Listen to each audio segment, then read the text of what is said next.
Hey kids, it's TV's Baron von Brunk, and I'm here today to promote one of my favorite LEGO creations of all time, a giant, fully functional LEGO Nintendo controller. This creation is built entirely out of LEGO bricks, which rests atop a 5-foot folding table. Inside is an electronic circuit, powered by an Arduino Micro, which is wired to 8 push buttons. This particular project here is the Mk.II edition, which is a vast improvement of the Mk.I edition that I built in 2012 and released in 2013. Initially conceived in the summer of 2012, this whole project began, oddly enough, as a byproduct of an aborted project I was commissioned to build for Ripley's Believe It or Not in Times Square. In July of 2012, after Ripley's PR agency canceled the project due to circumstances which went beyond my control, I decided to regroup and use my available resources to build a large LEGO sculpture to commemorate the 25th anniversary of the release of Legend of Zelda in North America for NES.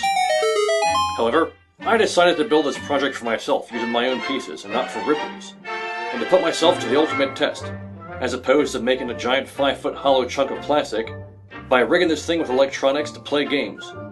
Throughout the summer and fall of 2012, I gradually worked on the bulk of this project, and had to take breaks due to various obstacles in my life at the time, mainly job-related.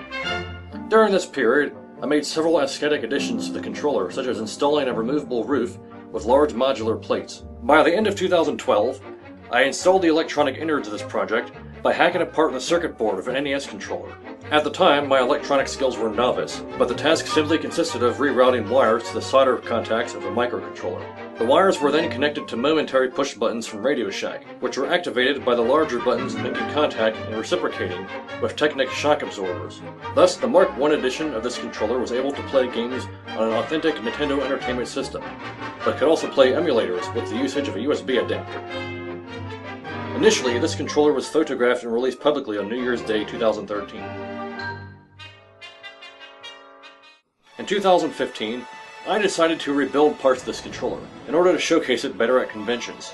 The first step was to remove the sticker labels printed on the outside of the roof plates, and instead replace them with actual LEGO pieces to keep things very meta. Next, I completely gutted out the electronic insides of the controller, and installed a new electronic grid, with new wires, new sturdier push buttons, and most importantly, an Arduino Micro as a central brain. In this particular 2015 revision, unfortunately this controller only works with computer games, and not with an original NES.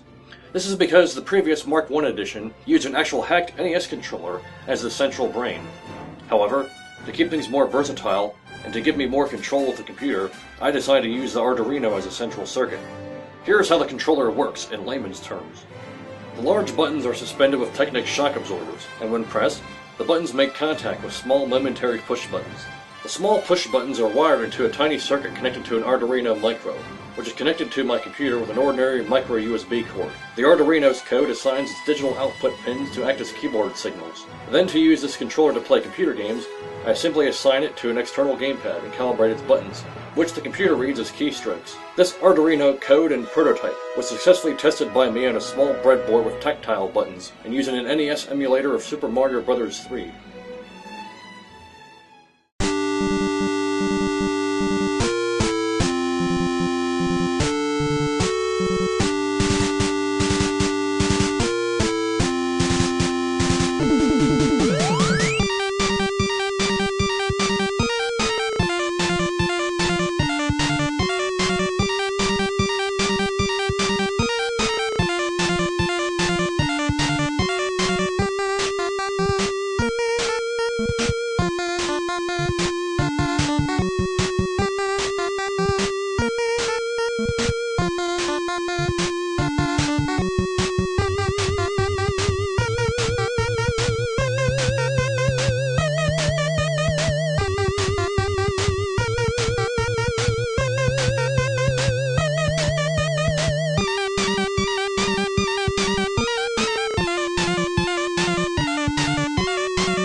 Thanks again for tuning in and checking out this massive LEGO sculpture that I built. Be sure to follow me on social media to get a ringside seat in my various creative ventures. You'll see other assorted oddities, such as my LEGO creations, photography, graphic arts, and homemade electronics.